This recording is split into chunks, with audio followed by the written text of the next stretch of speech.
Alors voici un exercice qui a fait l'objet d'un contrôle surveillé. C'est un exercice qui se rapporte à la méthode des coûts complets, plus particulièrement au calcul des coûts de production. Alors dans cet exercice, vous avez diverses informations se rapportant aux stocks initiaux, les achats, les consommations et différentes informations qui vont vous aider à calculer le coût de production total et unitaire. Alors, dans une première question, on vous demande d'établir la fiche de stock suivant la méthode du coût moyen pondéré. Dans une deuxième question, on vous demande de présenter le tableau de calcul du coût de production total et unitaire d'un produit P. Alors, on commence par la première question. Vous avez là les fiches de stock de M, de F et de l'emballage. D'abord, concernant M, le stock initial, c'est déjà donné, 5000 unités. Le coût d'achat de la période précédente, c'est 20. Alors, 5000 fois 20, c'est 100 000. Les achats de la période, c'est 7000 au coût d'achat unitaire de 22, ce qui fait un total de 154 000.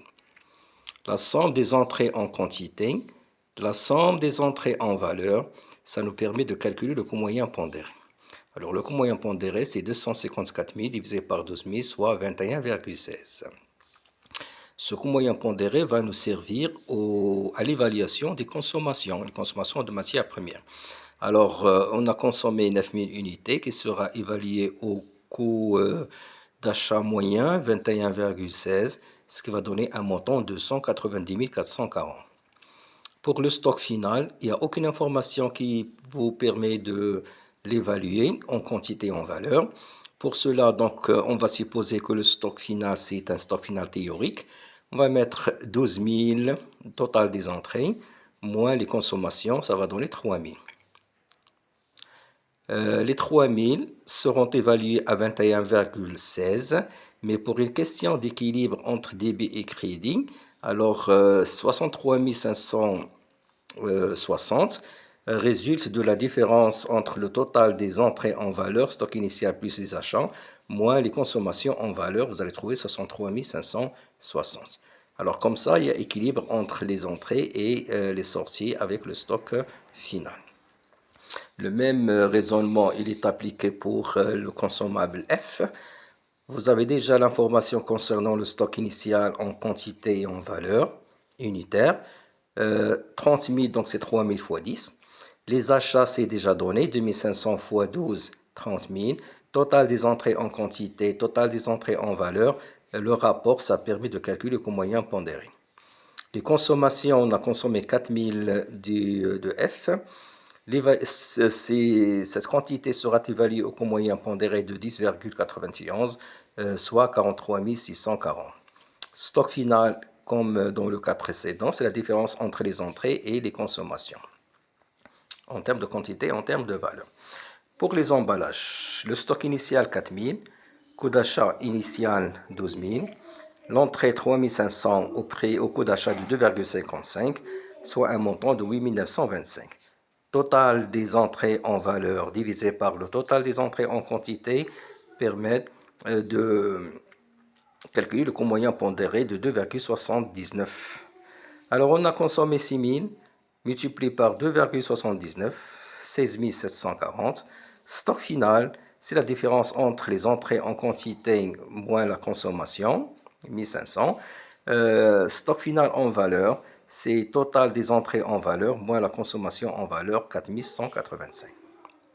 Voilà, ceci pour la première question.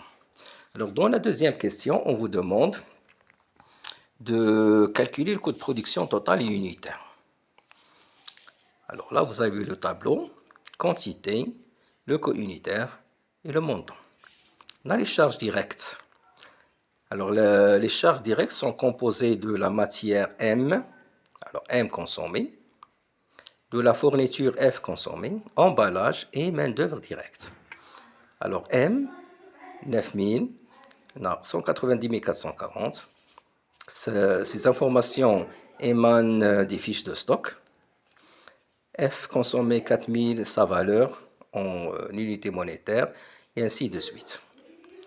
Concernant les charges indirectes, on a les frais de l'atelier de production, c'est déjà donné, 180 000. Et on sait que ce produit-là génère des déchets non vendables. Alors, les frais d'évacuation des déchets des ateliers, donc on va les ajouter au coût de production des produits P. Pour les déchets qui sont vendables, leur prix d'achat, donc on va les soustraire du coût total. Alors là, donc c'est moins 25 000.